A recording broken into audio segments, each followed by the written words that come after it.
नमस्कार, SBT news में आपका स्वागत है। पेश है 20 मार्च बुधवार दोपहर 3:15 राजस्थान की 15 बड़ी खबरें। इस न्यूज बुलेटिन के प्रायोजक हैं विनी केक एंड मोर। तो सबसे पहले एक नजर डालते हैं आज के हेडलाइंस पर।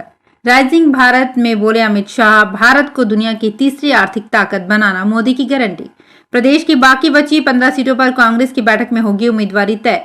पास नहीं बना तो भड़क गए कैबिनेट मंत्री जोगाराम। 21 राज्यों के 102 लोकसभा सीटों पर नामांकन शुरू।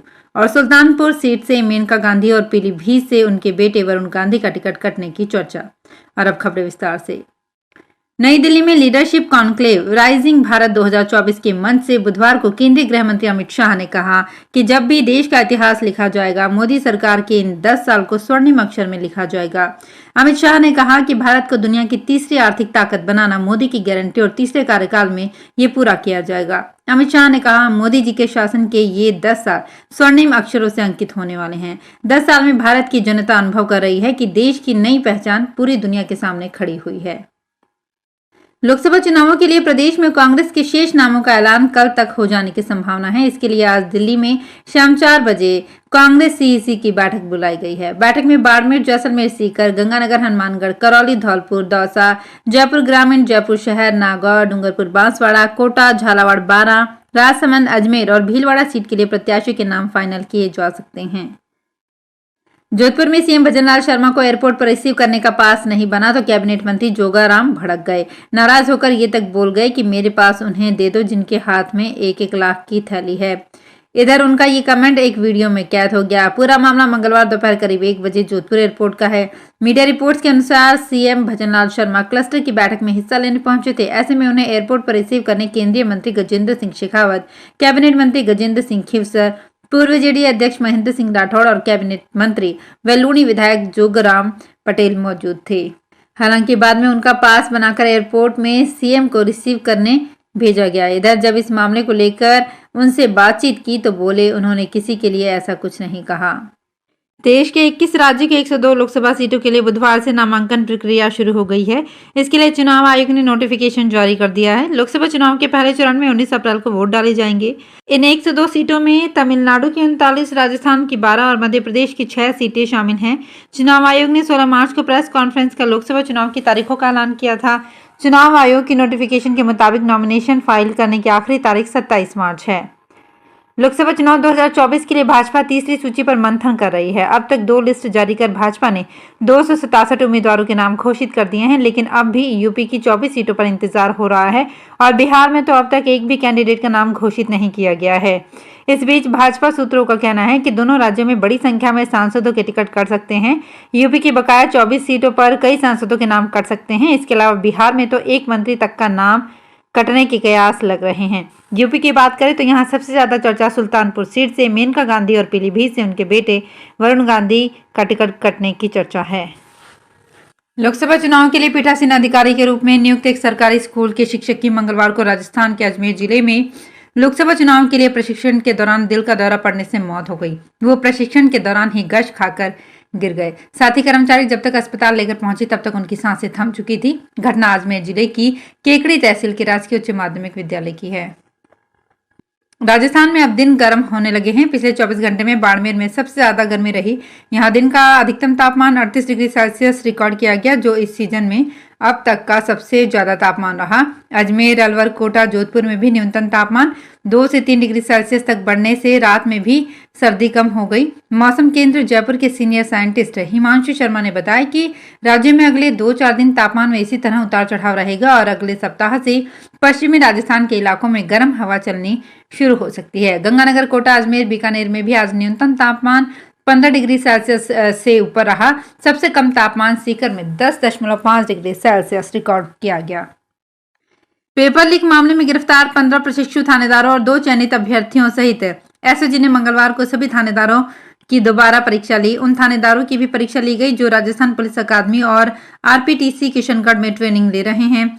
सभी से वे 2-2 पेपर हल कराए गए हैं जो उन्हें मूल परीक्षा में मिले थे। पूरी परीक्षा की वीडियो रिकॉर्डिंग करने के बाद सभी के हल पेपर सील किए गए हैं।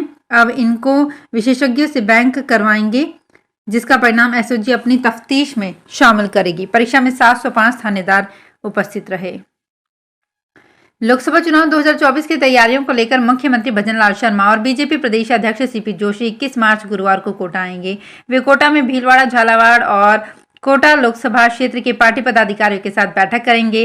पहली बैठक क्लस्टर कार्यकर्ता की होगी। इसमें कोटा, भीलवाड़ा और झालावाड़ जिले से पदाधिकारी रहेंगे। दूसरी लोकसभा कोटा बूंदी कोर कमेटी की बैठक होगी। इसमें भी कोटा, भीलवाड़ा, झालावाड़ से सूचीबद्ध पदाधिकारी शामिल होंगे। शहर अध्यक्ष राकेश जैन ने बताया कि सरकार बनने के बाद मुख्यमंत्री भजनलाल शर्मा पहली बार कोटा दौरे पर आएंगे। गुरुवार सुबह 10 बजे करीब कोटा एयरपोर्ट पहुंचेंगे।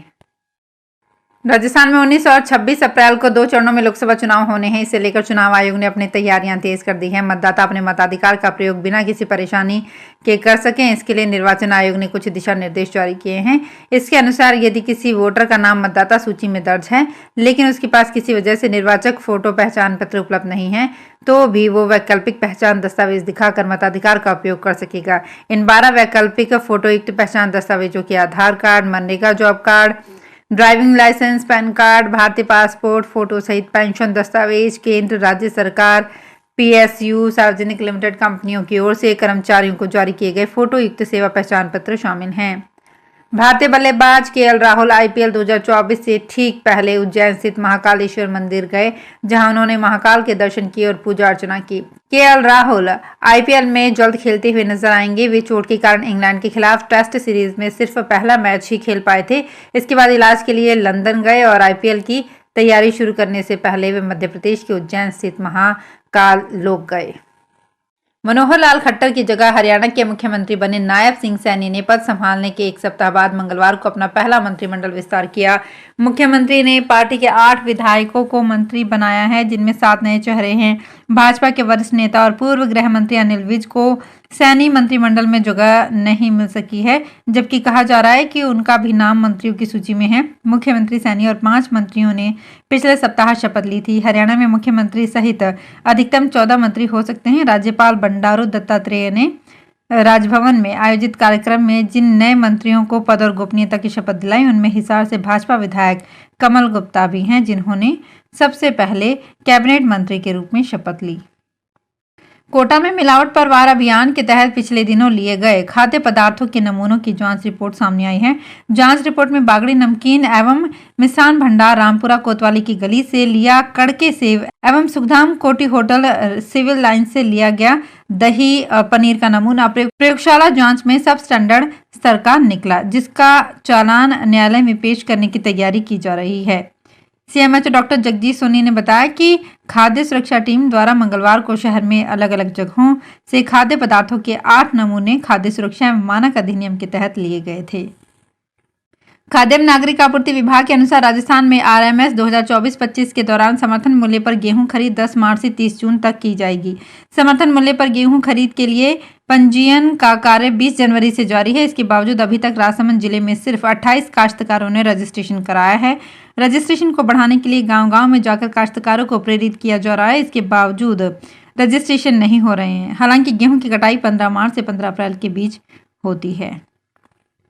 राजस्थान के शेखावाटी क्षेत्र में लगातार मौसम में बदलाव का दौर जारी है। बादलों के दबाव में कमी के चलते गर्मी के असर में बढ़ोतरी हो रही है। मार्च में जून जुलाई जैसी गर्मी का एहसास हो रहा है। गर्मी बढ़ने से अब लोगों ने ठंड के कपड़ों को बक्से में रख दिया है और हल्के कपड़े निकाल लिए हैं। वहीं मार्केट में भी कोल्ड ड्रिंक व ठंडी आइसक्रीम की दुकान सजनी शुरू हो चुकी है। तो फिलहाल इस बुलेटिन में इतना ही। फिर हाजिर होंगे कुछ और बड़ी खबरों के साथ। अगर आप भी अपने आसपास की छोटी बड़ी और महत्वपूर्ण खबरों से अपडेट रहना चाहते हैं तो सब्सक्राइब कीजिए हमारे चैनल एसपीटी न्यूज को और प्रेस कीजिए बेल आइकन पर।